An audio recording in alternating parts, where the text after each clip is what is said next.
എല്ലാവർക്കും news first മലയാളത്തിന്റെ പുതിയ വീഡിയോയിലേക്ക് സ്വാഗതം. ക്രിക്കറ്റ് ലോകത്തെ ഏറ്റവും പുതിയ വാർത്തകൾ ആദ്യമേ അറിയാൻ ഈ ചാനൽ മറക്കാതെ സബ്സ്ക്രൈബ് ചെയ്യുക. ന്യൂസിലൻഡിനെതിരായ പരമ്പര വിജയത്തിന്റെ ആവേശത്തിരയിളക്കം മാറും മുൻപേ ക്രിക്കറ്റ് ലോകത്തെ ഒന്നാകെ ഞെട്ടിച്ചുകൊണ്ട് T20 ലോകകപ്പിലെ ആദ്യ പോരാട്ടത്തിനുള്ള ടീം ഇന്ത്യയുടെ പ്ലേയിംഗ് 11 പ്രഖ്യാപിച്ചിരിക്കുകയാണ് നായകൻ സൂര്യകുമാർ യാദവ്. സൂര്യയുടെ ഈ പ്രഖ്യാപനം കേട്ട് പാകിസ്ഥാൻ ഉൾപ്പെടെയുള്ള വമ്പൻ ടീമുകൾ പോലും അക്ഷരാർത്ഥത്തിൽ അമ്പരന്നു പോയിരിക്കുകയാണ്. എന്നാൽ ഈ വാർത്ത കേട്ട് ഏറ്റവും കൂടുതൽ ആവേശഭരിതരായിരിക്കുന്നത് നമ്മൾ മലയാളികളാണ്. കാരണം നീണ്ട കാത്തിരിപ്പുകൾക്കും അഭ്യൂഹങ്ങൾക്കും വിരാമമിട്ടുകൊണ്ട് നമ്മുടെ സ്വന്തം സഞ്ജു സാംസൺ ടീം ഇന്ത്യയുടെ പ്ലേയിംഗ് 11 രാജകീയമായി ഇടം പിടിച്ചിരിക്കുന്നു.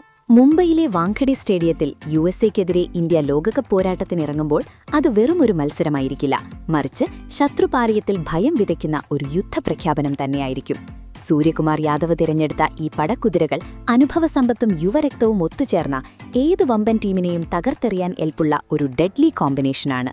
ഇന്നിംഗ്സ് ഓപ്പൺ ചെയ്യാൻ രോഹിത്തോ ജയ്സ്വാളോ അല്ല, മറിച്ച് T20 ഫോർമാറ്റിലെ ഏറ്റവും അപകടകാരിയായ യുവതാരം അഭിഷേക് ശർമ്മയും അനുഭവസമ്പത്തുള്ള ഇഷാൻ കിഷനുമാണ് എത്തുന്നത്.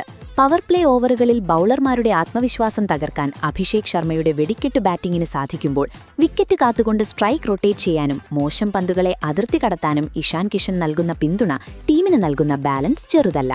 ഇനി ഏവരും ഉറ്റുനോക്കിയിരുന്ന ആ നിർണായക തീരുമാനം. വിമർശകർക്കുള്ള വായളിക്കുന്ന മറുപടിയുമായി 3-ാം നമ്പറിലെ വിശ്വസ്തനായി സഞ്ജു സാംസൺ തന്നെ കളത്തിലിറങ്ങും. ക്ലാസും മാസും ഒരേപോലെ വഴങ്ങുന്ന സഞ്ജു മധ്യ ഓവറുകളിൽ സ്പിന്നർമാരെ നേരിടുന്നതിൽ ലോകത്തിലെ തന്നെ ഏറ്റവും മികച്ച ബാറ്റർമാരിൽ ഒരാളാണ്.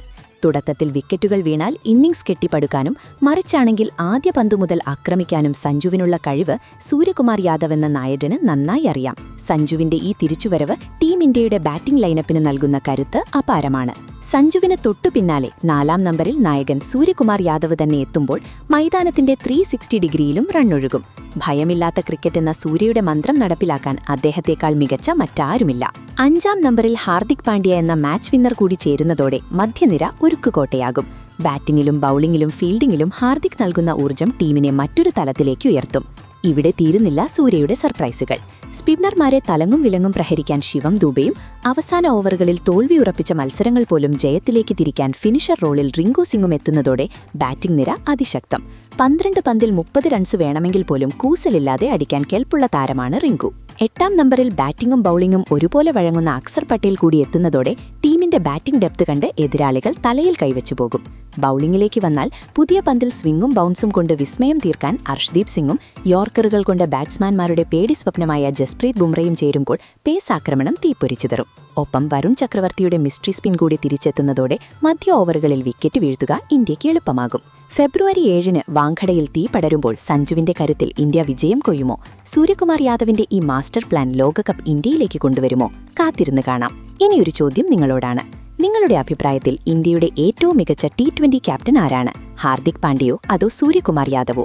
അതുപോലെ ഈ ലോകകപ്പിൽ സഞ്ജു സാംസൺ എത്ര റൺസ് അടിക്കുമെന്നാണ് നിങ്ങൾ കരുതുന്നത്?